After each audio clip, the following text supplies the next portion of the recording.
Your Olympic hero has arrived. It's true, it's true.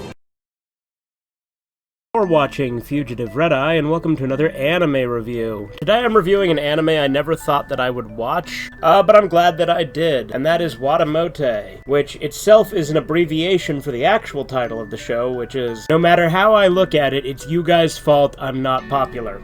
In the Japanese version, the words that make that up can be abbreviated as WataMote, so that's where it gets its title. This is one that I didn't think I would like, back in the day, because I didn't really understand the appeal of it, because I didn't really know what it was going for. For some reason, I used to think that it was trying to be, like, relatable, and I literally would say that, like, it was trying to be, like, quirky and whatnot. No, it's very not relatable. I mean, there are relatable aspects. It's relatable on the social anxiety aspect of it, I suppose, and it is something that I do think that I understood that much back in the day, but it's really fucking funny. So what this anime is about is this girl named Tomoko, who is basically a female Elliot Rodger, sort of crossed with Mark from Peep Show.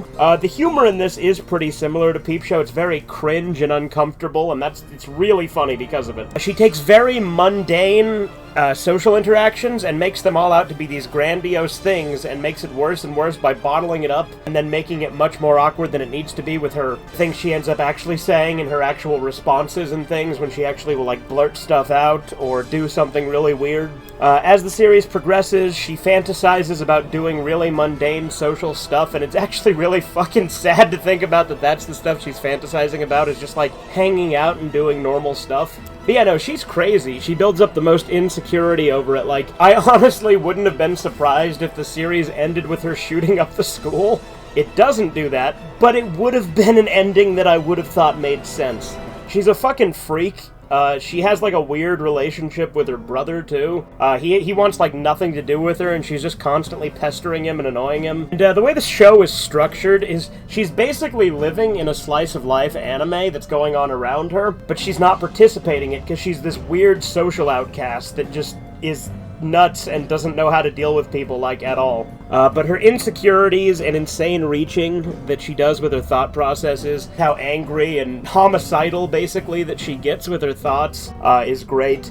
She's really insecure about her one friend who used to be kind of fat and nerdy, but now looks a little bit more conventionally attractive, and so she's really jealous of that, but she also has this weird kind of crush on her friend. There's a lot of weird shit. It's a very uncomfortable show if you can't handle, like, weird, like, cringe humor that's, like, very much secondhand embarrassment or secondhand awkwardness. I have a friend of mine who watched this show and says he could not watch it again because of the cringe factor and the secondhand embarrassment he felt watching it. But the humor is much more in line with shows like Peep Show or The In-Betweeners, so it's very awkward and uncomfortable, and it's very fun because of that. The character is always isolated in her room a lot of the time, playing these visual novels to try and roleplay that she has friends or a relationship and stuff, and each episode she comes up with more and more crazy plots in order to try and get popular or even make friends or have any sort of positive social interaction. It's only 12 episodes long, and the middle section of episodes take place during summer break, so there's no school stuff during those, but the episodes surrounding it at the beginning and end are the first and second term of the school semester. So she tries to make friends during all of these situations, comes up with convoluted plans, tries to impress her younger cousin and her friend, tries to get a job that she thinks will make her popular. Honestly, all the weird schemes that she comes up with also kind of reminds me of that Takeshi movie, Getting Any, where the guy comes up with all these weird convoluted ways to try and get laid.